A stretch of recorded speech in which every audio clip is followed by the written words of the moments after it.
اور پھر ہمیں شعبان المعظم کا یہ عظیم الشان جمعۃ المبارک نصیب فرمایا۔ چند دنوں تک اللہ کا مہمان مہینہ اپنی رحمتیں، برکتیں، اپنی بلندیاں، بخششیں، مغفرتیں لے کر ہمارے اوپر جلوہ گر ہونے والا ہے۔ میری مراد ماہ رمضان المبارک ہے۔ دعا ہے اللہ تعالیٰ ماہ رمضان المبارک کے فیوض و برکات ہم سب کو نصیب فرمائے۔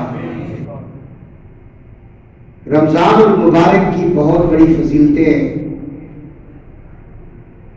رمضان شریف کے اندر اگر کوئی شخص ایک نیکی کرتا ہے تو اس کو 70 نیکیوں سے بڑھا کر 700 نیکیوں تک کر دیا جاتا ہے۔ اگر وہ نفل پڑھتا ہے تو اس کو فرضوں کا ثواب ملتا ہے۔ رمضان کے اندر نفلوں کا ثواب فرضوں کے برابر ہے اور فرضوں کا ثواب 70 گنا زیادہ ہے۔ اسی طرح درود و سلام ایک مرتبہ پڑھتا ہے، لاکھوں کے اندر اس کا نیکیاں لکھی جاتی ہے۔ بہت فضیلتیں میرے آقا علیہ السلام نے ماہ رمضان المبارک کی بیان فرمائی۔ ابو یعلا نے ایک حدیث لکھی ہے کہ حضور علیہ السلام نے فرمایا کہ رمضان شریف کہ جو بندہ روزے رکھتا ہے، اس کا اہتمام کرتا ہے، اس کا احترام کرتا ہے، اس کا ایک روزہ، باقی تو بہت 30 روزوں کی تو بڑی بات ہے، ایک روزہ جو رکھتا ہے رمضان المبارک کا، اس کی نیکیاں کتنی کہ ایک پرندہ ہے جس کا نام ہے کبا، اس کے ساتھ مثال دی گئی ہے۔ فرمایا کبے کی پیدائش سے لے کر اس کے بڑھاپے تک ایک روزے کا بدلہ اتنی نیکیاں بھی ہیں، اتنے دنوں کی، اور اتنی اسی بندے کو جہنم سے اتنے دور بھی کر دیا جاتا ہے۔ تو بعد میں بنیاد الطالبین میں حضور غوث العظم رضی اللہ تعالیٰ عنہ نے کبے کی جو عمر ہے اس کے بارے میں آپ نے ارشاد فرمایا، کبے کی عمر بہت زیادہ ہوتی ہے، اور بعض علماء نے کہا 500 سال تک یہ زندہ رہتا ہے۔ کبا اور گجرات کے اندر ایک ولی اللہ گزرے ہیں، ان کو کہتے ہیں کاموں والی سرکار، وہ کبوں کے ساتھ پیار کرتے تھے۔ آج اس وقت بھی ان کے دربار میں کبے موجود ہوتے ہیں، میں خود گیا ہوں وہاں، تو ان کے بارے میں نے پڑھا بھی تھا، سنا بھی ہے کہ وہ اپنا گوشت کاٹ کر کے کبوں کو ڈالتے تھے۔ ایک عشق کا بلڑا ڈاکو ہے، بس نین ملا کے لٹ جاتا۔ یہ ہر کسی کی سمجھ کی بات نہیں ہوتی، کچھ باتیں ایسی ہیں جو لوگوں کو سمجھ آتی ہیں تو وہ سبحان اللہ کہتے ہیں، اور کچھ ان سے دور کی باتیں ہوتی ہیں۔ یہ حضرت صاحب کو پیچھے کرتے ہیں، آرام فرما، ادھر پیچھے بیٹھ گئے، وہ پیچھے ادھر ستون کے ساتھ بیٹھ کے آرام فرما لیں، کیونکہ آپ رات کا آپ کی جگہ رہتا ہے، پہلی صف میں بیٹھے لیکن آپ کو پتہ نہیں۔ درود پاک پڑھے ذرا۔ ہاں جی،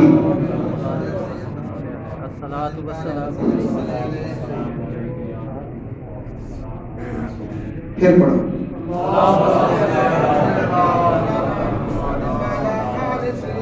وہ آپ نے دیکھا ہوگا، میں موٹر پہ سفر کرتا ہوں جب نا، تو راستے میں نا جگہ جگہ پہ کچھ تھوڑی سی 2 میل 1 میل کے بعد نا وہ انہوں نے پٹیاں سی ڈالی ہوئی ہے، گاڑی جب گزرتی ہے نا تو اس کے اندر ایک تھرتھراہٹ پیدا ہوتی ہے، کیونکہ میں چلتا رہتا ہوں، جاتا ہوں، تو تھوڑی دیر کے بعد وہ آ جاتی ہے، پٹیاں لگی ہوتی ہیں، تو اس کے اوپر سے جب گاڑی گزرتی ہے تو ڈرائیور جاگ پڑتا ہے اگر سویا ہوا ہو تو۔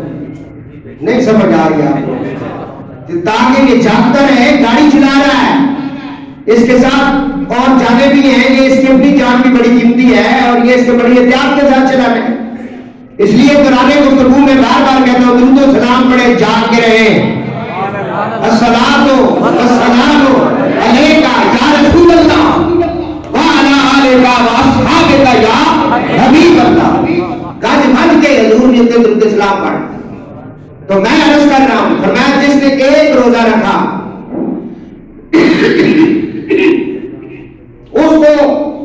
اس بندے کو اس ایک روزے کا جو اجر ہے وہ کتنا ہے؟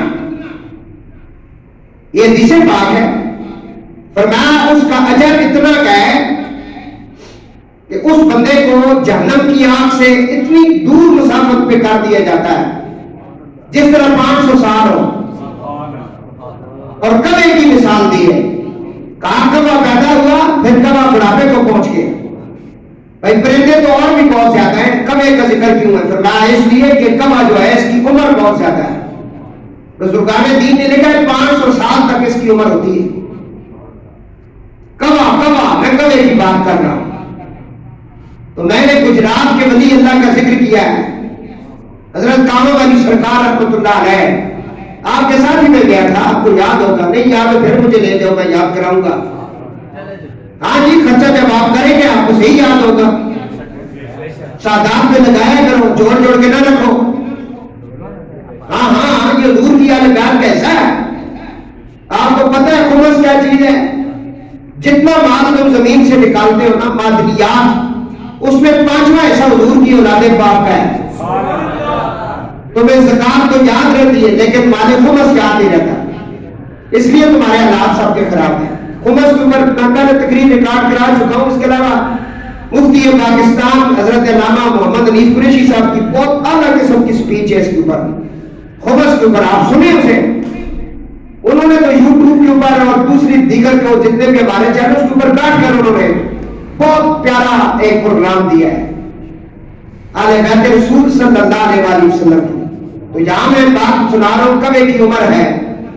تو حضرت کامو علی سرکار رحمۃ اللہ علیہ اپنا گوشت کاٹ کے نا کووں کے آگے ڈالتے تھے. اس سب کے لیے نہیں ہوتا اس کی تکلیف کرنا، اور نہ ہی کوئی کر سکتا ہے.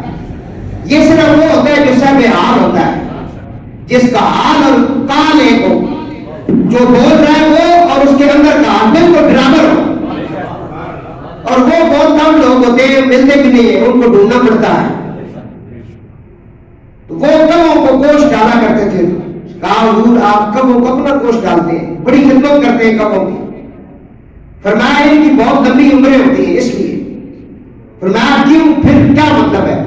فرمایا میں دیکھتا ہوں شاید اس کے اندر وہ کوا بھی ہو جس نے میری سرکار کو دیکھا ہو. اب یہ بات ہر بندے کے لیے تو نہیں ہے نا. اے عشق بنگلہ ڈاکو ہے بس نین ملا کے لوٹ لیندہ. تو کتنی نیکیاں اس بندے کے لیے. ایک روزہ رکھا، کوے کی پیدائش سے بڑھاپے تک کی اس کو نیکیاں ملتی ہیں. یہ مثال حدیث پاک میں ہے. تو اللہ کا شکر ادا کریں کہ اس نے ہمیں رمضان شریف ابھی دینا ہے. کسی صورت میں بھی رمضان کو آپ نے غفلت نہیں کرنی، کیونکہ پھر پتہ نہیں اگلے سال کے رمضان آپ کے پاس آتا ہے نہیں آتا، آپ کو ملتا ہے نہیں ملتا. کئی آپ کے دوست احباب جو پچھلے سال تھے اس سال نہیں. تو اللہ کا لاکھ شکر ادا کریں کہ یہ جمعے، یہ راتیں، یہ دن اس نے ہمیں نصیب فرمایا. میں نے آپ کے سامنے سورہ بقرہ شریف دوسرا پارہ ہے اور دوسرے پارہ جو ہے اس کا 7واں رکوع ہے. اللہ تعالیٰ کا ارشاد پاک ہے، بالکل اس کے اندر اللہ نے ماہ رمضان المبارک کے جتنے بھی پروگرام ہیں سارے اس کے اندر رکھ دیے. اللہ تعالیٰ فرماتا ہے یا ایھا الذین آمنوا، یا ایھا الذین آمنوا کتب علیکم الصیام. قرآن میں پڑھ رہا ہوں، سبحان اللہ کہنے سے اگر آپ کے منہ میں درد ہے تو پھر آپ نہ کہیں بار بڑا دبا سے کہو یار. اللہ تعالیٰ فرماتا ہے یا ایھا الذین آمنوا، اے ایمان والو. سبحان اللہ، اے ایمان والو. دیکھیں نا آپ کی کتنی شان ہے. اللہ آپ کو یا کہہ کے پکار رہا ہے. ہم اس کے نبی کو یا کہہ کے پکارے تو مولوی کہتے ہیں اس نے شرک کر دیا ہے، بدعت کر دیا. کل مجھے ایک لیڈیز ملی ہے، وہ کہتی ہے کہ جی ہمارے پاس ایک عورت کو بھی درس قرآن دیتی ہے. اس نے کہا حضور کو یا رسول اللہ نہیں کہنا چاہیے، یا نبی اللہ نہیں کہنا چاہیے، یہ حاضر ناظر کے لیے ہوتا ہے، یہ ہے فلان ہے، یہ بھابھیوں نے جو لوگوں کے دماغوں میں یہ گھر ڈالا ہوا ہے نا، ان کو جواب دے رہا ہوں۔ اگر یا کہنا اتنا بھی شرک بدعت ہوتا تو اللہ ہمیں یا کہہ کے کیوں پکارتا؟ اللہ تو ایمان والوں کو بھی یا کہہ کے پکارتا ہے، فرمایا یار کی بات تو دور کی ہے، میں تو یار کو ماننے والوں کو بھی یا کہہ کے پکارتا ہوں۔ انہیں قرآن پڑھے ہی نہیں، سنے ہی نہیں، تو لفظ آ گیا یا۔ قرآن کے اندر اللہ نے 88 مرتبہ حضور کے غلاموں کو یا کہہ کے پکارا۔ کیا کہہ کے پکارا؟ یا حرف ندا ہے، یہ کوئی شرک بدعت نہیں۔ تو نبی پاک علیہ الصلوۃ والسلام کو بھی اللہ نے یا کہہ کے پکارا، دوسرے انبیاء کو بھی اللہ نے یا کہہ کے پکارا۔ حضرت آدم علیہ السلام کو اللہ فرماتا ہے یا آدم، لیکن نبی پاک علیہ الصلوۃ والسلام کا نام پاک نہیں لیا، حضور کا نام لے کر نہیں کہا، یہ محبوب ہے۔ حضور کے جو لقب ہے القابات ہیں ان سے پکارا۔ حضور نے چادر اوڑھی ہوئی تھی، کملی مبارک اوڑھ کر حضور اللہ کی بارگاہ میں قیام کر رہے تھے۔ اللہ تعالیٰ نے فرمایا یا ایھا المزمل قم اللیل الا قلیلا، اے چادر اوڑھ کر، اے جھرمٹ مار کے کھڑے ہونے والے محبوب نبی کریم علیہ الصلوۃ والسلام مسکرائے، اللہ فرماتا ہے یا ایھا المدثر، کبھی اللہ فرماتا ہے یا ایھا النبی انا ارسلناک شاہدا ومبشرا ونذیرا وداعیا الی اللہ باذنہ وسراجا منیرا، وسراجا منیرا، اے غیب کی خبریں دینے والے محبوب، ہم نے آپ کو گواہ بنا کر، حاضر و ناظر بنا کر محبوب بھیجا ہے، اور اللہ کے فضل و کرم سے محبوب آپ چمکا دینے والے آفتاب ہیں، اور میں نے آپ کو چمکا دینے والا آفتاب بنا کر بھیجا ہے۔ اور کبھی اللہ تعالیٰ فرماتا ہے یا ایھا الرسول، اگر قرآن میں جا کہنا جائز ہے تو قرآن کے بعد بھی یا کہنا جائز ہے۔ اگر نماز کے اندر نبی کریم کا غلام نمازی اللہ قیام کی صورت میں بیٹھ جائے اور کہے السلام علیک ایھا النبی، نماز کے اندر اگر سلام پڑھنا جائز ہے اور یا کہہ کر حضور کو پکارنا جائز ہے تو نماز کے بعد بھی یا کہہ کے پکارنا جائز ہے۔ ہم رسول کو رسول سمجھ کر پکارتے ہیں، خدا کو خدا سمجھ کر پکارتے ہیں، علی کو علی سمجھ کر، ولی کو ولی سمجھ کر، ہم مراتب بھی سمجھتے ہیں، مقام بھی سمجھتے ہیں۔ سبحان اللہ، بے شک۔ بات سمجھ آ رہی ہے؟ تو یہاں اللہ تعالیٰ ایمان والوں کو کچھ کہہ رہا ہے۔ ایمان پہلے بتا دوں، ایمان نام ہے حضور کی غلامی کا، جسے ایمان کی دولت سے اللہ نے سرفراز کر دیا۔ اللہ فرماتا ہے یا ایھا الذین آمنوا، اے ایمان والو، کتب علیکم الصیام کما کتب علی الذین من قبلکم لعلکم تتقون، اے ایمان والو تم پر روزے فرض کر دیے گئے جیسا کہ تم سے پہلی امتوں پر روزے فرض تھے، تاکہ تم متقی بن جاؤ، پرہیزگار ہو جاؤ۔ بھائی ہر چیز کا کوئی نہ کوئی فائدہ ہوتا ہے نا، یہ کام کرو گے تو آپ کو یہ انعام ملے گا، اچھا پڑھو گے تو اچھا رزلٹ آئے گا، اس چیپٹر کی زیادہ اچھی تیاری کرو گے تو اچھے رزلٹ ملیں گے۔ فرمایا روزہ رکھنے سے تم اپنے نفس کے اوپر غالب آ جاؤ گے، نفس کو گرانا ہو، اسے مغلوب کرنا ہو تو سب سے بہترین طریقہ ہے روزہ رکھیں۔ تو فرمایا تتقون، تاکہ تم متقی بن جاؤ۔ اور دوسرا یہ کہا کہ روزہ جو ہے یہ پرانی عبادت ہے، یہ صرف یہ نہیں کہ تمہیں ملی ہے اور تم روزے رکھ رہے ہو، ارکان اسلام کے اندر ہے یہ روزہ، جو 5 رکن اسلام اس کے اندر روزہ بھی ہے. تو فرمایا تم سے پہلے بھی جو انبیاء علیہ السلام گزرے ہیں ان کے ہاں بھی روزہ تھا، لیکن ان کی تاریخیں اور دن اور سارا طریقہ کار الگ تھا. لیکن پتہ کیا لگا کہ روزہ قدیمی پرانا ایک اللہ کی عبادت ہے، یہ آپ نے کرنا ہے. ماہ رمضان المبارک کے روزوں کا حکم غزوہ بدر 17 رمضان المبارک 2 ہجری بروز جمعہ المبارک کو ہوا. بعض نے کہا کہ 10 شوال 2 ہجری کو فرض کیے گئے، یعنی واقعات بدر سے ایک ماہ چند دن قبل اس کا حکم ہوا. لیکن زیادہ تر 17 رمضان المبارک 17 غزوہ بدر 17 رمضان المبارک 2 ہجری کو رمضان کے روزے فرض کر دیے گئے. حضرت ابن عباس رضی اللہ تعالیٰ عنہ فرماتے ہیں ہجرت کے بعد اول قبلہ کی تبدیلی کا حکم ہوا جب حضور ہجرت کر کے مدینہ پاک آئے. توجہ کے ساتھ سننا، حضور جب ہجرت کر کے مدینے آئے تو ایک حکم اللہ نے دیا. ایک مقام پہ ایک جگہ پہ آپ نماز پڑھ رہے تھے تو دل میں آپ کو خیال آیا کہ یہودی مجھے تانا دیتے ہیں کہ تم ہمارے قبلے کی طرف منہ کر کے نماز پڑھتے ہو، تو اپنے بیت اللہ کی طرف منہ کر کے نماز کیوں نہیں پڑھتے ہو؟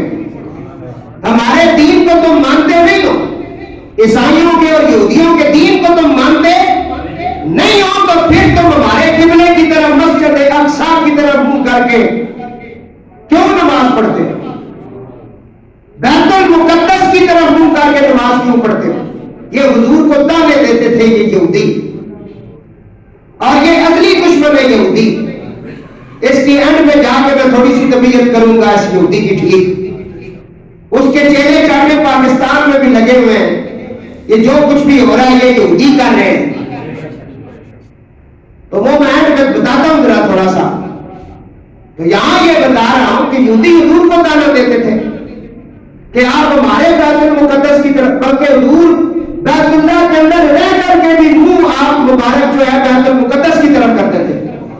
16 مہینے حضور نے بیت المقدس کی طرف منہ کر کے نماز پڑھی، کیونکہ ادھر سے کوئی حکم نہیں آ رہا تھا. اب کسی ایک جگہ پہ حضور دعوت پر گئے اور وہاں زور کی نماز، شاید زور کی نماز ہے، میرے علم میں نہیں ہے، بھارت کوئی ایک نماز ہے زور کی یا عصر کی. پڑھتے پڑھتے حضور کو خیال آیا یا اللہ یہ مجھے تانے دیتے ہیں. تو اس وقت دوران نماز ہی اللہ تعالیٰ نے ارشاد فرمایا، اور وہ مسجد قبلتین میں دیکھ آیا ہوں. دیکھیے نا آپ نے مسجد قبلتین دیکھی ہے؟ جس نے نہیں دیکھی میرا ٹکٹ کٹایا میں دکھاؤں گا. نصاصت بتا رہا ہوں نا، خرچہ کرو، میں تمہیں سارا کچھ بتاتا ہوں. ہاں قبلتین ہم دیکھ کے آئے، مدینہ پاک کے اندر ہے وہ مسجد قبلتین، 2 قبلوں والی مسجد. پہلے جس طرح حضور منہ کر کے نماز پڑھتے تھے وہ جگہ بھی موجود ہے، اور پھر بعد میں اللہ نے فرمایا میرے محبوب قد نرا تقلب وجهک فی السماء فلا تولینک قبلۃ ترضاها. میرے حبیب جدھر تیری مرضی ہے منہ ادھر کر لے، کعبہ ہم ادھر کریں گے. خدا چاہتا ہے، رضا ہے محمد. یہ ساری کائنات اللہ کی رضا چاہتی ہے. اللہ فرماتا ہے میرے حبیب مجھے تیرے رب ہونے کی قسم میں ہر وقت تیری رضا کی تلاش میں رہتا ہوں. کلام مکلی جنت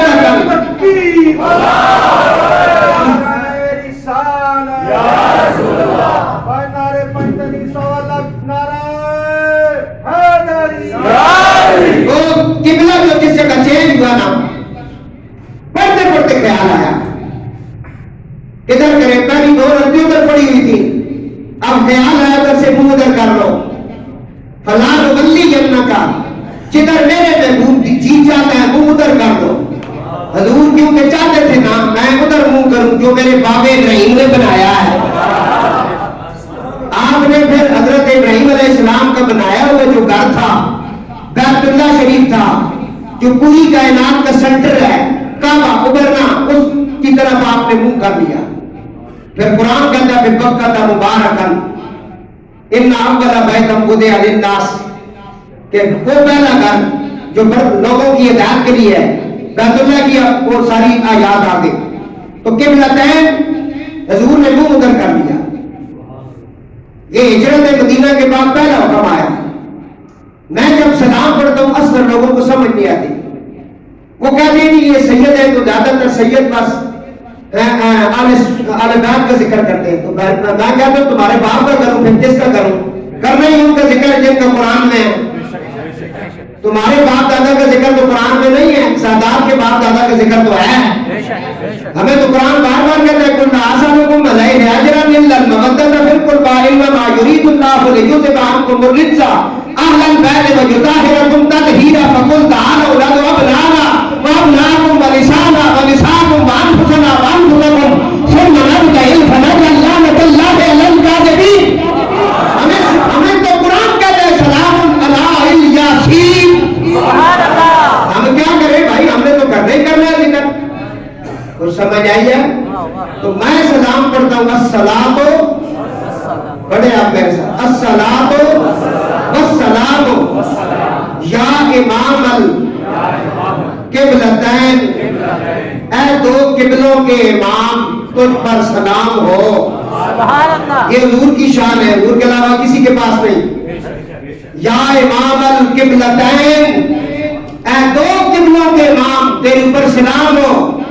الصلاۃ والسلام علیک یا جد الحسن والحسین، اے حسن حسین کی جد، اے نانا تیرے اوپر سلام ہو.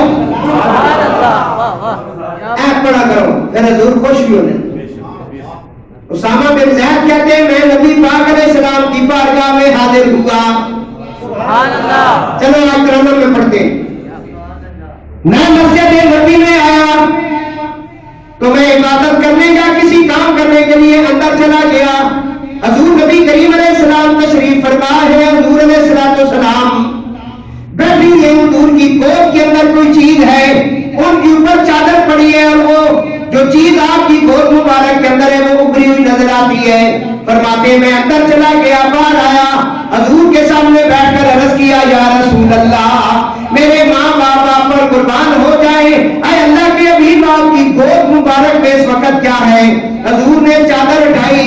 حضرت اسامہ بن زید کہتے ہیں حضور علیہ السلام کے ایک طرف امام حسن تھے اور دوسری طرف امام حسین علیہ السلام موجود تھے. صحابی کہتا ہے میں نے دیکھا یہ دونوں شہزادے حضور کی گود مبارک میں تھے. ایک رام کے اوپر اس پہ سر مبارک، دوسری کا دوسری رام مبارک پہ سر تھا، اور وہ سو رہے تھے. فرمایا اسامہ بن زید یہ میری بیٹی کے بیٹے ہیں، یہ نہیں میرے بیٹے ہیں. اللہ کہتا ہے محبوب لوگوں کے لیے تو بیٹی کے بیٹے ہیں، لیکن میں رب کے لیے صرف بیٹی کے بیٹے نہیں. میں نسے قطعی کے اندر سورہ آل عمران میں اعلان کرتا ہوں فَقُلْ تَعَالَوْا نَدْعُو أَبْنَاءَنَا وَأَبْنَاءَكُمْ. یہ رسول اللہ کے بیٹے ہیں. ابنانا وابناکم ونسانا ونساءکم وانفسنا وانفسکم ثم نبتہل فنجعل لعنۃ اللہ علی الکاذبین. اسامہ کہتے میں نے جب ان دونوں شہزادوں کو دیکھا تو حضور نے کیا فرمایا؟ فرمایا اسامہ ان کی زیارت کی ہے؟ جی آج فرمایا میں دعا کرتا ہوں تم آمین کرو. اسامہ کہتے ہیں میں نے ہاتھوں کو اٹھایا، حضور نے بھی اٹھایا. فرمایا یا اللہ اس وقت جو میری گود میں حسن حسین ہے، یا اللہ میں ان دونوں سے بہت زیادہ پیار کرتا ہوں. صرف مسواک کرنا حضور کی سنت نہیں ہے، استنجے کے طریقے بتانا ہی سنت نہیں ہے. ادھر بھی یاد رکھ، افطاری کا تو بتا رہا ہے، شکرانے لینے کی ساری باتیں سناتا ہے، ادھر بھی یاد رکھ. اسامہ کہتے ہیں حضور نے فرمایا میں ان دونوں سے یا اللہ محبت کرتا ہوں. لفظ سننا، اے اللہ تو بھی ان دونوں سے محبت فرما، یا اللہ تو ان سے بھی محبت فرما جو میرے بچوں سے محبت کرتے ہیں.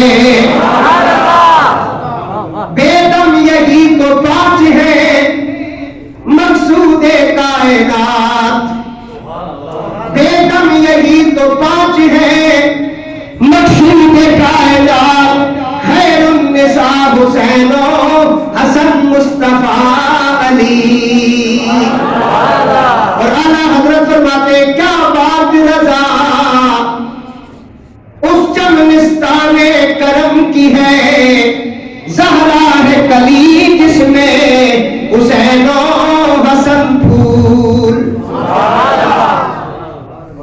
زہرا ہے کلی جس میں حسین و حسن پھول. کل میں پڑھتے پڑھتے اس مقام پر پہنچا، کتنی شان ہے سیدہ کائنات کی. اس وقت تک قیامت برپا نہیں ہوگی جب تک سیدہ زہرا کا آخری لال امام مہدی علیہ السلام تشریف نہیں لائیں گے. یہ کائنات انتظار میں ہے کہ فاطمہ کا بیٹا آ جائے. تو میرے دوستو، اس سے بڑے اور دلیل کیا مانگتے ہیں؟ درود پاک کا آوازیں بلند پڑے. الصلاۃ والسلام علیک یا امام القبلتین، الصلاۃ والسلام علیک یا جد الحسن والحسین. تاکہ آپ اس دعا میں آ جائیں. تو دوستو عرض کر رہا ہوں، رمضان المبارک کہتے ہیں کہ ہجرت کے بعد قبلہ چینج ہوا، اور اس کے بعد کچھ دنوں کے بعد دوسرا حکم جو اللہ کا نازل ہوا وہ رمضان المبارک کے بارے میں تھا. ام المومنین سیدہ عائشہ پاک فرماتی ہے، سرکار ابد قرار صلی اللہ علیہ وآلہ وسلم رمضان المبارک کے روزوں کے احکام سے قبل، رمضان کے روزے فرض ہونے سے پہلے 10 محرم کا روزہ رکھنے کا ہمیں حکم ارشاد فرماتے تھے. سمجھ آئی؟ 10 محرم کا روزہ رمضان سے پہلے یہ رکھا جاتا تھا. جب حضور مدینے میں گئے تو وہاں یہودی روزہ رکھا کرتے تھے 10 محرم کو. بخاری مسلم کی حدیث میں پڑھ رہا ہوں، حضور نے انہیں بلا کر کہا یہ روزہ تم کیوں رکھتے ہو 10 محرم؟ 10 محرم کا بہت بڑا دن ہے. آدم علیہ السلام کا تعلق 10 محرم سے، نوح علیہ السلام کے، ادریس علیہ السلام کا، یونس علیہ السلام کا، عیسیٰ علیہ السلام کے، ابراہیم علیہ السلام کے، اسماعیل علیہ السلام کا. میں اب اس کی تفصیل میں نہیں جا رہا. تو 10 محرم کا روزہ جب آپ رکھتے ہیں تو وجہ کیا ہے؟ انہوں نے کہا کہ ہم روزہ اس لیے رکھتے ہیں کہ یہ روزہ ہمارے پیغمبر حضرت موسیٰ علیہ السلام کی سنت ہے. بولو پاپا ذرا. آپ نے فرمایا موسیٰ علیہ السلام کیوں رکھتے تھے؟ فرمایا اس لیے کہ موسیٰ علیہ السلام شکرانے کے طور پر یہ روزہ رکھتے تھے کہ اللہ نے حضرت موسیٰ کو 10 محرم کے دن اللہ کے سب سے بڑے دشمن فرعون پر فتح نصیب فرمائی، اور فرعون پانی کے اندر غرق ہوا. پتہ چلا دن منانا، جن دنوں میں اللہ کی نعمت اترے، اللہ کرم کرے، ان دنوں کا احترام کرنا، ان دنوں کو کوئی یاد تازہ کرنا، یہ اللہ کے نبیوں کی سنت ہے. بلکہ قرآن کہتا ہے وَذَكِّرْهُمْ بِأَيَّامِ اللَّهِ، یاد دلاؤ ان دنوں کو، اس دن کی یاد تازہ کرو، تذکرہ کرو جس دن میں نے تمہارے اوپر اپنی نعمتوں کا نزول کیا. تو ہم بھی دن مناتے ہیں. ابھی رمضان شروع ہونے والا ہے، سارا رمضان ہمارے لیے قابل احترام ہے، اس کا ایک ایک لمحہ، ایک ایک گھڑی.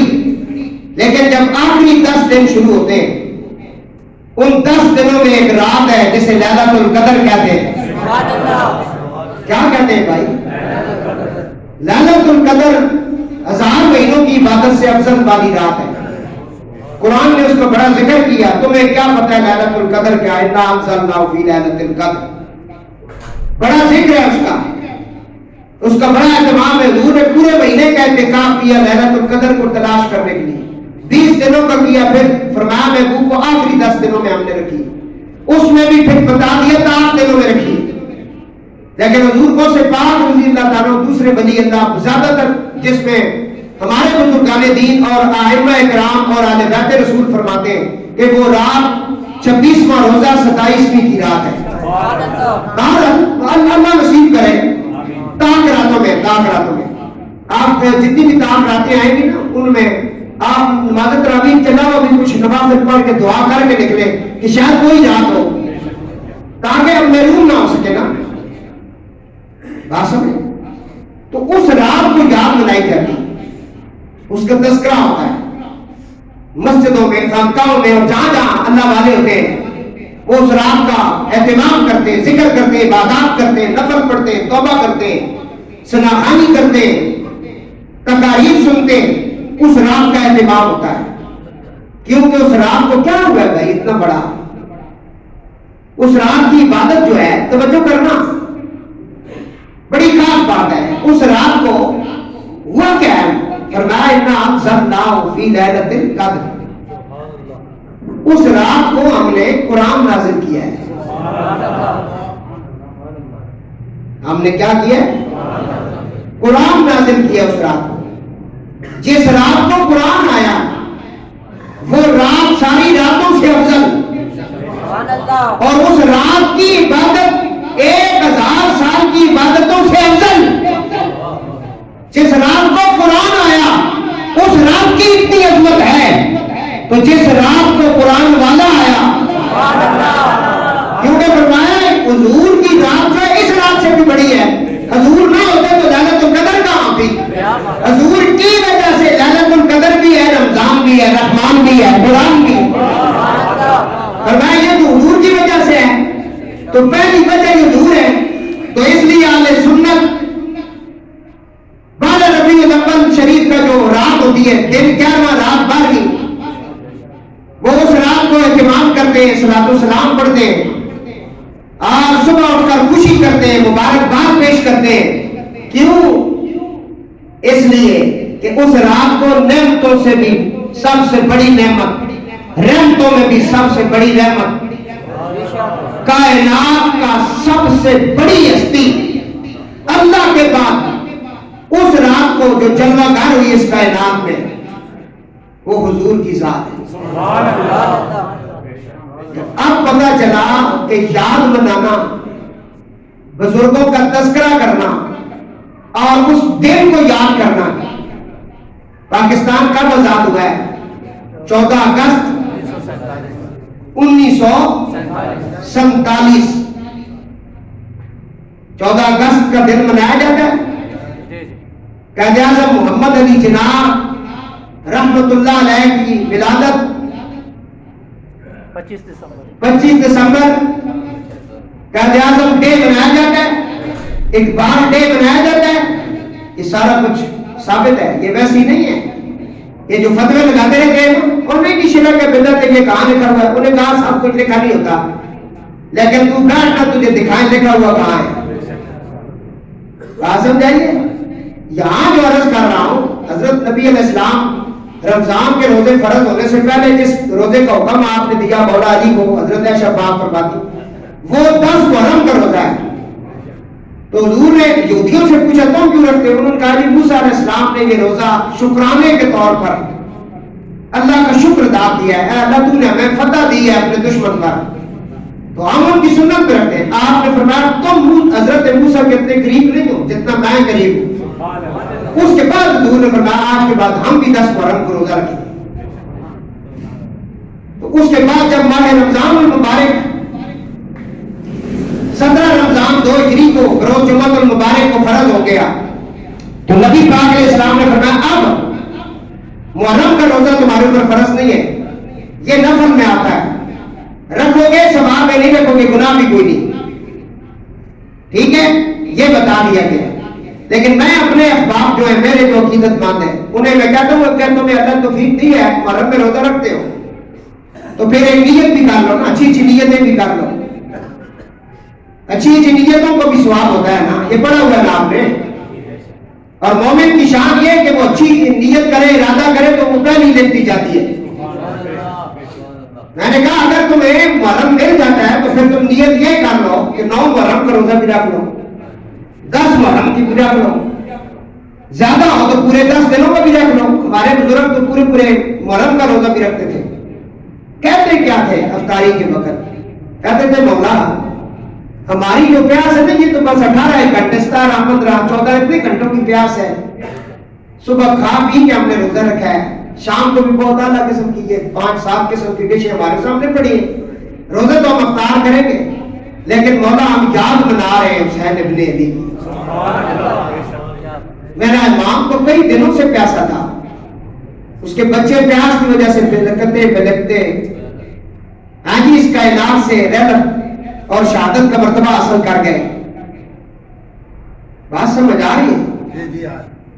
تو ہماری جو یہ تھوڑے سے گھنٹوں کی دن کی بھوک پیاس ہے نا, اگر تیری بارگاہ میں قبول ہے تو پھر اس کا اجر ہم بطور ایصال ثواب اور بطور اپنا ایک عقیدت کا اظہار کرتے ہوئے اپنی طرف سے نواسۂ رسول اور ان کے جتنے بھی رفقاء ان کی بارگاہ میں پیش کرتے ہیں. یہ کر کے دیکھیں پھر سرور بھی دیکھیں. تمہارے سینے میں کربلا نہ بنا تو پھر بات کرنا, یاد کرنا پڑتا ہے. تو یاد منانا, یاد کرنا کہ بالکل قرآن سے ثابت ہے. دنوں کی یاد کرنا, دنوں کا احترام کرنا. جس طرح جمعہ اس کا بڑا احترام ہے, کہا جمعہ یا شب جمعہ کوئی فوت ہو جائے یہ جمعے کا احترام ہے, اس پر قبر کا حساب کتاب نہیں ہے, کوئی فتنہ نہیں, حضور نے فرما دیا ہے. لیکن فقہا فرماتے ہیں کوشش کریں اگر کوئی بندہ شب جمعہ فوت ہوا ہے یا جمعے کی صبح کو فوت ہوا ہے تو جمعے کی نماز پڑھنے سے پہلے اسے دفن کر دیں. اس نیت سے جنازہ نہ روک کے رکھیں کہ جنازے میں رش بہت زیادہ ہو. یہ مسئلہ اس سے پہلے آپ نے نہیں سنا. مطلب لوگ کہتے ہیں نا جمعے کی نماز کے بعد اجتماع بہت بڑا ہوگا, ساری مسجدوں سے لوگ آئیں گے, یہ نیت کر کے جنازہ رکھنا مطلوب ہے. یہ نیت نہیں کرنا, اس کی وجہ کہ آپ جمعے کی جو فضیلت ہے اس سے محروم ہو جائیں گے. جمعے کے بعد پھر جمعہ نہیں رہتا. کچھ سمجھ آئی ہے؟ جمعے کے بعد جمعہ نہیں رہتا, پھر جمعہ چلا جاتا ہے جب خطبے پڑھ دیے جاتے ہیں. جمعے کی جس کی نماز رہ گئی وہ جمعے کی نہیں پڑھ سکتا, پھر وہ ظہر کی پڑھے گا. جو مسجد میں نہیں آیا, اس نے خطبے نہیں سنے, مسجد میں شامل نہیں ہوا, گھر میں جمعہ نہیں پڑھ سکتا. 2 فرض اگر پڑھتا ہے تو اسے جمعے کے خطبے سننا پڑیں گے. جمعے سے نکل گیا. بہار شریعت کے اندر فقہا نے لکھا ہے کہ بندہ فوت ہو جائے اسے جمعے سے پہلے اگر کر سکتے, کوئی آپ کی مجبوری نہیں ہے, کوئی عذر شرعی نہیں ہے, قبر کا اہتمام اگر ہو سکتا ہے تو پڑھا دے جنازہ اس کا. میرے بڑے بھائی علامہ پیر سید افتخار حسین شاہ صاحب بخاری رحمت اللہ علیہ, ان کا وصال ہوا ہے شب جمعہ جمعے کی رات کو سول اسپتال راولپنڈی میں. تو جنازہ ان کا صبح ہوا ہے 11 بجے حاجی شاہ اٹک میں. علامہ پیر سید نصیر الدین شاہ صاحب نے 1990 میں جنازہ پڑھایا ہے. 1900 تو پنڈی سے علماء کرام گئے, سارے جمعہ پڑھانے والے تھے. 5-6 بسیں گئی ہیں جامعہ رضویہ ضیاء العلوم سے, اس کی ساری تصاویریں میرے پاس موجود ہیں. میرے استاد جی نے جنازہ پڑھایا. کیوں پڑھایا؟ ساری زندگی انہوں نے دین پڑھایا ہے. وہ سمجھتے ہیں کہ جمعے کی فضیلت سے ہمارا بچہ پیچھے نہ رہ جائے. جو ساری زندگی جمعہ پڑھاتا رہا ہے یہ جمعے سے پیچھے نہ رہ جائے, اور یہ آج اپنے جد اعلیٰ کی سنت کے مطابق جا رہا ہے. اس لیے جمعے کے دن یہ کوشش کریں اگر جمعہ مل گیا ہے تو پھر برادری کو نہ دیکھو, جنازے کی رش کو بھی نہ دیکھو, یہ دیکھو میرے رسول کا طریقہ کیا ہے.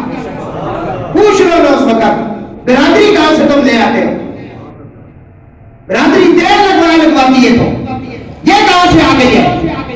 حضور کو دیکھ, تیرے حضور کیا کہہ رہے ہیں, ہم چاہ رہے ہیں تجھے جنت ملے, حضور لینا ہی نہیں چاہتا. ہم اٹھا کر تیرے گھر میں آتے لے لے, تو سننے ہی نہیں چاہتا. ہم تجھے کہتے ہیں جمعے کے دن 80 مرتبہ درود پڑھ, حسین کا نانا 80 سال کے گناہوں میں اللہ کے فضل سے قلم پھیرے گا. کیوں نہیں آتا ہے؟ پتا چلا جمعہ کیا بتایا, درود پاک پڑھو وعلی آل محمد بارک وسلم. جمعے کی فضیلت بھی سمجھ آ گئی, مسئلہ بھی آپ کے سامنے میں نے گوش گزار کر دیا. کوشش کریں, بات سمجھ آئی. میرے بزرگوں نے جو وصیت نامہ لکھوایا ہے اس کے اندر یہ لکھا ہوا ہے، بیٹا بندہ موت کی چیز ہے، اس خاکسار کا بھی اعلان ایک دن ہوگا، ساری زندگی اعلان سنتے رہے، ایک دن آپ کا بھی اعلان ہوگا۔ فرمایا اگر جمعہ مجھے مل جائے کوشش کرنا جمعے سے پہلے مجھے دفن کرنا۔ میں اپنے درد کی بات سناتا ہوں، ساتھ عقیدت کرتے ہو بات مان لیا کرو، آگے سے حجتیں نہ کرو، عقیدت کرتے ہو پھر مانو، جب تک مانو گے نہیں بات نہیں بنے گی، بات ماننے کی ہے، استنجے کی بات نہیں ہے، استنجے سے جو کام نہیں آئیں گے، جس وقت مان لیا اس کے بعد استنجا بھی کام آئے گا، پہلے مان لو، ماننا ہی تو مشکل ہے۔ حضور نے بتایا کیا ہے، صحابہ نے آگے سے نہیں کہا کہ یہ ہے حجت نہیں، انہوں نے کہا اللہ جانتا ہے یا اللہ کا رسول جانتا ہے، کیونکہ مان گئے۔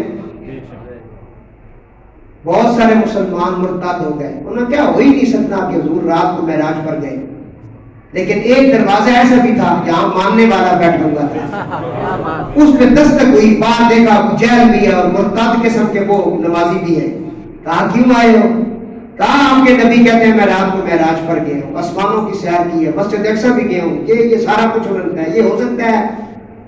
اس شخصیت نے کہا میں اس سے پہلے بھی ان کی کئی غیب کی خبروں کی تصدیق کر چکا ہوں، جس کے کہنے پہ ہم اللہ کو مان چکے ہیں اس کے کہنے پہ معراج کو کیسے انکار کر سکتے ہیں؟ اللہ کو دیکھا یہ روزے کیوں رکھ رہے ہو؟ ان صبح سے بات کر کے شام تک، کس نے کہا؟ حضور نے کہا، تو پھر پہلے اسے مانو۔ اس لیے علامہ اقبال فرماتے ہیں کہ محمد سے وفا تو نے تو ہم تیرے ہیں، کہ محمد سے وفا تو نے تو ہم تیرے ہیں، یہ جہاں چیز ہے کیا لوہ قلم تیرے، ہر چیز تیری ہو سکتی، تو حضور کا ہو جا۔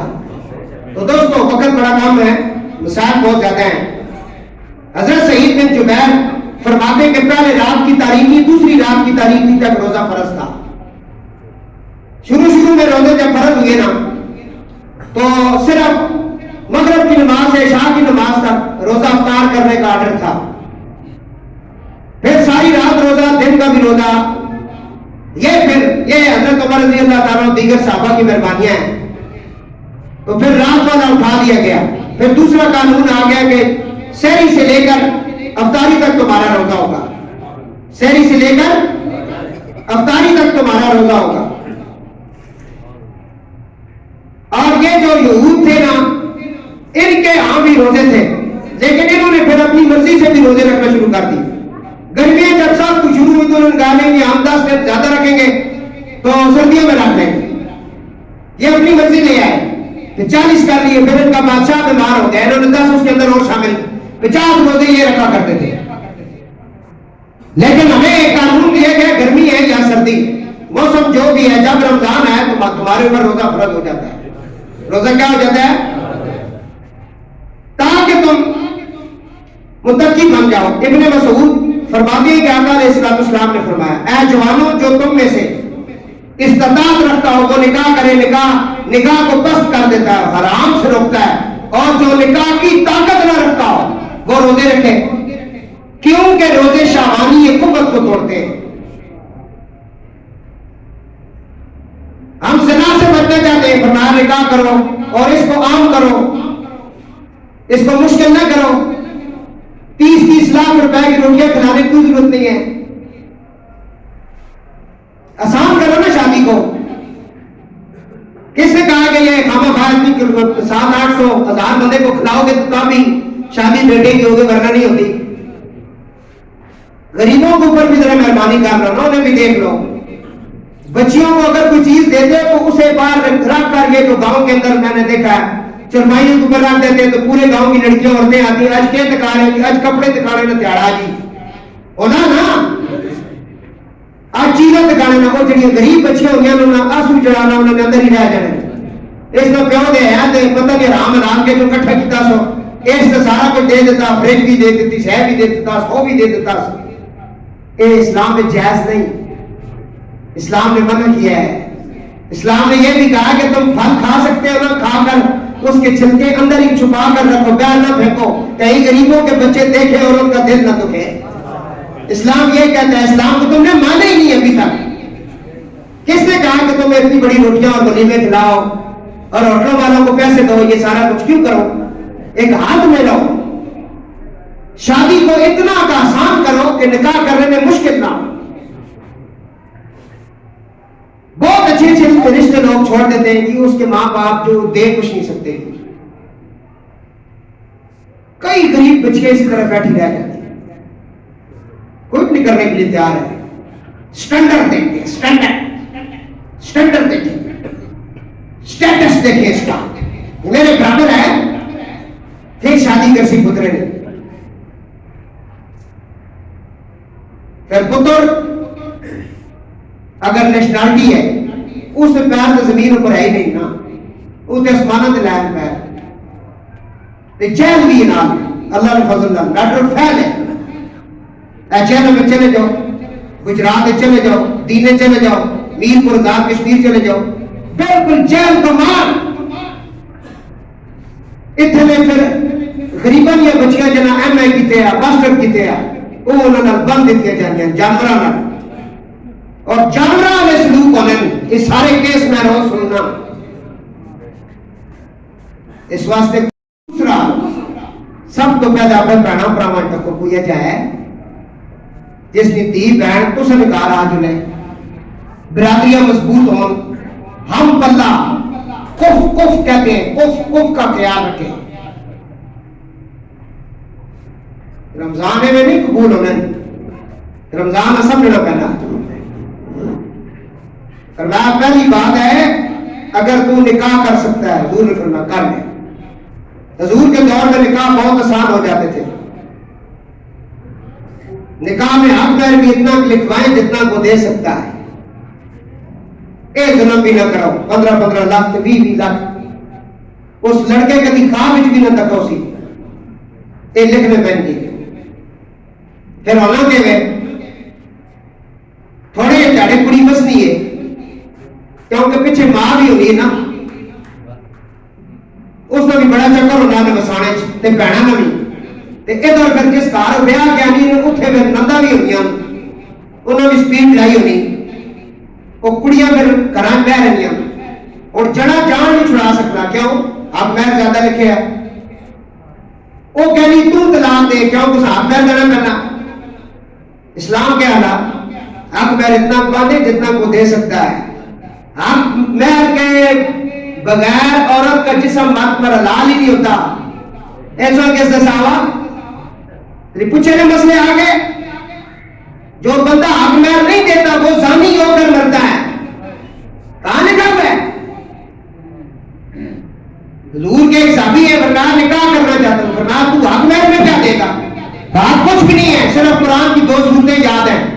اگر وہ نکاح کرنے والی اس بات پہ راضی ہو جائے کہ 2 صورتیں اسے میں مہر کے بدلے یاد کروا دوں تو میں نکاح کے لیے تیار ہوں۔ جذبہ اسلام دین کا جذبہ جب اس سے پوچھا گیا، وہ نے کہا یا رسول سے پڑھ سے میرے لیے بہت بڑی یہ سعادت ہے، یہ مجھے 2 صورتیں یاد کرا لے، میں نکاح کرنے کے لیے تیار۔ اس واسطے تھوڑا جانو علماء نے کول کہو کروڑوں روپیہ تساں انگریزی پڑھان دے تے ڈگریاں لین تے لا چھوڑے، لیکن دین پڑھان دے تے بہت پڑھایا جانا اس پاسے نہیں۔ بندہ مار گیا، مولوی نے ٹھیکہ بخشوانا ایسی ہے، آپ نے بابے جنازہ آنا ہو یا نہ آنا ہو، پیچھے جڑے کھلتے ہیں میں گونگے کھلوتے ہیں جی، استاد کے کھلوتے ہیں، کیوں بھائی یہ بنیادیں کیوں نہیں سیکھی نہیں؟ کیا ہو گیا؟ دوران گفتگو اس طرح نہ کیا کرے، درود پاک پڑھیں، اچھا پڑھو، یہ سارا ڈسٹرب کر لیں۔ سنیں نبی پاک صلی اللہ علیہ وسلم نے فرمایا، پھر رمضان کا مہینہ شہر رمضان الذی انزل فیہ القرآن، اس سے پہلے ایک آیت رہ گئی، فرمایا ایام معدودہ، پھر چند روز گنتی کے انہیں پورا کرو۔ آگے پھر فرمایا فمن کان منکم مریضا او علی سفر فعدۃ من ایام اخر، اور جو تم میں سے بیمار ہو یا سفر میں ہو تو اتنے روزے اور دنوں میں رکھو۔ قرآن بیان کر رہا ہے بھائی وَعَلَى الَّذِينَ يُطِيقُونَهُ فِدْيَةٌ طَعَامُ مِسْكِينٍ، اور جنہیں اس کی طاقت نہ ہو وہ فدیہ دیں اور ایک مسکین کا کھانا دیں۔ یہاں بتایا گیا ہے کہ رمضان کی پہلے بتایا کہ روزے رکھو، پھر آگے کہا کہ تم میں سے جو مریض ہے وہ روزہ نہیں رکھ سکتا۔ وقتی بیماری جو ہے مثلا اسے آج بخار ہے، وہ منع کیا گیا کہ اسے ڈرپیں لگ رہی تھی، وہ نہیں رکھ سکتا، یا کوئی بیماری ہے وقتی بیماری، اس کا طریقہ یہ ہے کہ بعد میں اتنے روزوں کی وہ قضا کرے گا جتنے روزے اس نے چھوڑے ہیں، 3 چھوڑے، 4، 5، 10 مہینے کے بھی چھوڑے پھر بھی رکھے۔ بات سمجھ آئی؟ وقتی کی بات ہو رہی ہے۔ عورتوں کے لیے بھی یہی مسئلہ ہے، بچے کو دودھ پلا رہی ہے، روزہ نہیں رکھ سکتی، بعد میں رکھے۔ نہ باقی کے دن آگے روزہ نہیں رکھ سکتی ہے، بعد میں روزوں کی قضا کرے گی۔ نمازوں کی قضا کوئی نہیں ہے، کیونکہ ہر مہینے میں انہوں نے بیمار ہونا ہوتا ہے، اس لیے وہاں اللہ کے نبی نے اپنے کرم سے اللہ سے یہ معافی مانگی ہے، وہاں عورتوں کی قضا کوئی نہیں ہے نماز کی، لیکن رمضان ایک سال بعد آتا ہے، اس کی قضا وہ کرے۔ دوسرا مسئلہ یہ ہے کہ ایک بندہ ایسا بیمار ہے وہ روزہ رکھ ہی نہیں سکتا، یا ڈاکٹر نے لکھ دیا روزہ رکھے گا تو اس کو یہ ہو جائے گا، یا شیخ پانی ہے، زیادہ بوڑھا ہے، تو اس کے لیے حکم ہے کہ وہ ہر روزے کے بدلے ایک فطرانہ دے۔ آسان لفظوں میں بتا رہا ہوں، ایک فطرانہ جو ہے 2 کلو آٹا بنتا ہے۔ اب آٹا وہ جو کھاتا ہے اس آٹے کے مطابق دے گا۔ سرکاری آٹا سستا ہے، دوسرا مہنگا ہے، 180 روپے کلو، 200 روپے تک پہنچ گیا ہے، ٹھیک ہے، جو آٹا کھاتا ہے۔ اور آگے قرآن نے کہا اس سے زیادہ اگر دے دے تو اس کے لیے بہتر ہے، یہ بھی نہیں کہ خواہ فکس کر کے دینا ہے جی، فطرانہ تھوڑا سا زیادہ دے تاکہ غریبوں کی مدد ہو جائے، ان کی بھی عید ہو جائے۔ یہ مسئلے بھائی اب آگے کہا کہ سفر آپ کر رہے ہیں، اگر تو آپ نے سفر دن کو شروع کیا ہے، مسئلہ آ گیا، صبح آپ نے روزہ رکھ لیا ہے گھر میں، دن کو کال آ گئی گاؤں سے بھی بندہ مر گیا یا کچھ بھی آپ نے نکلنا ہے یا کوئی معاملہ یا اور کہاں جانا ہے، دن کو سفر شروع کیا، پھر آپ نے روزہ توڑنا نہیں ہے، اس کو پورا کرنا ہے، اس کو پورا کرنا ہے۔ رات کا ارادہ ہے صبح سفر کرنے کا، پھر دن کو آپ روزہ چھوڑ سکتے ہیں، اگلے دن پھر روزہ، یا اس کے بعد جو روزہ چھوڑا ہے وہ روزہ رکھنا ہے۔ سفر کے اندر بھی قرآن نے چھوٹ دی ہے، لیکن سفر کتنا کا ہے؟ احمد رضا بریلوی کی جو تحقیق ہے وہ ہے 57 میل، 57 میل، اور کلومیٹر جو ہے کہ بنتے 92۔ اس کے اندر اگر آپ سفر کر رہے ہیں، اتنے سفر کرنے کا ارادہ ہے تو آپ نماز کا سر پڑھیں گے، 4 کے 2 پڑھیں گے، اگر 4 پورے پڑھیں گے آپ گنہگار ہوں گے۔ جی قصر کرنی ہے۔ روزے کے بارے میں حکم یہ ہے کہ اگر تم رکھ سکتے ہو، مشکل نہیں آج کا روزہ رکھنا، کیونکہ آپ کو سفر بھی نہیں ہے نا، پہلے سفر ہوتے تھے پیدل اور سواریوں پر، آپ سفر جہاز پہ، گاڑیاں، تو روزہ توڑنے کی ضرورت کوئی نہیں ہے۔ پھر آپ جہاں جا رہے ہیں وہاں 15 دن آپ کے رہنے کا ارادہ ہے، وہاں ارادہ کیا ہے کہ میں یہاں 15 دن رہوں گا، پھر آپ مسافر نہیں ہیں۔ اگر آپ کا ارادہ نہیں ہے 15 دن رہنے کا، پھر آپ مسافر ہیں۔ اگر آپ وہاں مہینہ رہتے ہیں، آپ کی پرابلم ایسی آ جا رہے ہیں، لیکن یہ ارادہ نہیں کہ کسی ٹائم میں واپس جا سکتا ہوں، آپ نے نیت نہیں کی 15 دن کی، پھر بھی آپ مسافر ہیں۔ کیا ہے جی؟ یہ مسئلے ہیں، اور اس کے ساتھ ساتھ آگے ہم چلیں گے، مسائل آپ کو بتائیں گے۔ میری دعا ہے اللہ تعالیٰ مجھے آپ سب کو صحیح رمضان سمجھنے کی، روزے رکھنے کی، اس کے جو کمالات ہیں پتہ نہیں اگلے سال ملیں گے نہیں ملیں گے، وہ ہم سب کو اللہ نصیب فرمائے، اور ہمیں جو حضور کی شریعت کا حکم ہے، طریقہ ہے، اس کے اوپر چلنے کی توفیق نصیب فرمائے۔ اللہ تبارک تعالیٰ سب بھائیوں کی حاضری قبول فرمائے۔ وما علینا الا البلاغ۔ اگلی صفحے مکمل کریں، سنت ادا فرمائے۔